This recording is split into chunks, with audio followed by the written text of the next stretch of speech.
Hi ಎಲ್ರಿಗೂ ನಮಸ್ಕಾರ, welcome to my channel.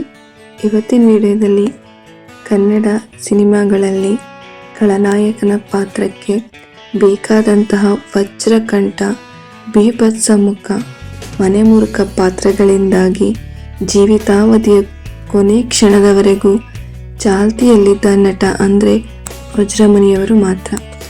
ವಜ್ರಮುನಿಯವರ ಬಗ್ಗೆ ಯಾರಿಗೂ ತಿಳಿಯದ ಒಂದಿಷ್ಟು ಸತ್ಯ ಸಂಗತಿಯನ್ನು ತಿಳ್ಕೊಳ್ಳೋಣ.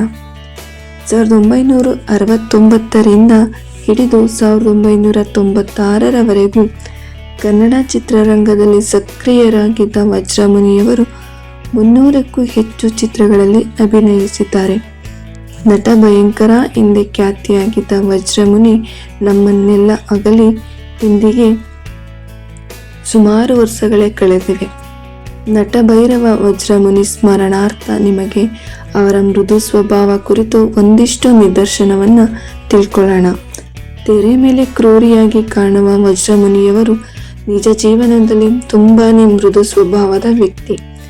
ಯಾರೊಬ್ಬರಿಗೂ ನೋವಾಗದಂತೆ ನಡೆದುಕೊಳ್ಳುವ ವ್ಯಕ್ತಿತ್ವ ಅವರದ್ದು. ಎಷ್ಟೋ ಸಿನಿಮಾಗಳಲ್ಲಿ ವಜ್ರಮುನಿ ರೇಪ್ ಸೀನ್ಗಳಲ್ಲಿ ಕಾಣಿಸಿಕೊಂಡಿದ್ದಾರೆ. ಅಂತಹ ದೃಶ್ಯಗಳನ್ನು ನೋಡಿ ನೀವು ವಜ್ರಮುನಿಯವರಿಗೆ ಇಡೀ ಶಾಪ ಹಾಕಿರ್ತೀರ. ಆದರೆ ಇಂತಹ ಸನ್ನಿವೇಶಗಳಿಗಾಗಿ ಬಣ್ಣ ಹಚ್ಚುವ ಮುನ್ನ ರೇಪ್ ಸೀನ್ನಲ್ಲಿ ಭಾಗಿಯಾಗುವ ಹೆಣ್ಣು ಮಗಳಿಗೆ ವಜ್ರಮುನಿಯವರು ಕ್ಷಮೆ ಕೇಳುತ್ತಿದ್ದರು ಅನ್ನೋದು ಮಾತ್ರ ಹೆಚ್ಚಿನ ಮಂದಿಗೆ ಗೊತ್ತಿರದ ಸತ್ಯ ಸಂಗತಿ ಅಂತಲೇ ಹೇಳಬಹುದು. ನೋಡಮ್ಮ, ಇದು ನನ್ನ ವೃತ್ತಿ ಧರ್ಮ, ಹಾಗೆಯೇ ಇದು ನನ್ನ ವೃತ್ತಿ ಕರ್ಮ. ಚಿತ್ರಕ್ಕೆ ನ್ಯಾಯ ಒದಗಿಸುವ ಸಲುವಾಗಿ ಈ ಸೀನ್ನಲ್ಲಿ ನಾನು ಭಾಗಿಯಾಗಬೇಕಿದೆ. ಯಾವುದೇ ಕಾರಣಕ್ಕೂ ಬೇಸರ ಮಾಡಿಕೊಳ್ಳಬೇಡ. ಏನಾದರೂ ಅಚಾತುರ್ಯವಾದರೆ ಕ್ಷಮಿಸು ಅಂತ ಸನ್ನಿವೇಶನದಲ್ಲಿ ಪಾಲ್ಗೊಳ್ಳುವ ಹೆಣ್ಣು ಮಗಳಿಗೆ ಕೈ ಮುಗಿದು ಕ್ಷಮೆಯಾಚಿಸಿ ನಂತರ ಸೀನ್ನಲ್ಲಿ ವಜ್ರಮುನಿಯವರು ಭಾಗಿಯಾಗುತ್ತಿದ್ದರಂತೆ.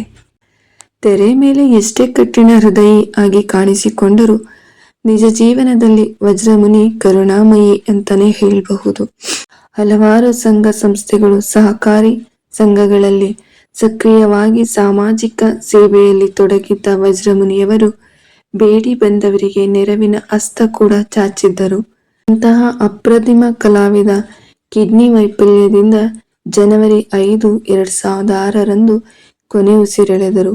ಇಂದಿಗೂ ಅದೆಷ್ಟೋ ಜನರ ಮನಸ್ಸಿನಲ್ಲಿ ವಜ್ರಮುನಿಯವರು ಜೀವಂತ ಅನ್ನೋದಕ್ಕೆ ಇಂದು ಸಾಮಾಜಿಕ ಜಾಲತಾಣಗಳಲ್ಲಿ ವಜ್ರಮುನಿ ಸ್ಮರಣೆ ಮಾಡುತ್ತಿರುವ ಕನ್ನಡಿಗರೇ ಸಾಕ್ಷಿ. ಈ ವಿಡಿಯೋ ನಿಮಗೆ ಇಷ್ಟ ಆಗಿದ್ರೆ ಲೈಕ್ ಮಾಡಿ, ನನ್ನ ಚಾನಲ್ನ ಸಪೋರ್ಟ್ ಮಾಡಿ. ಧನ್ಯವಾದಗಳು.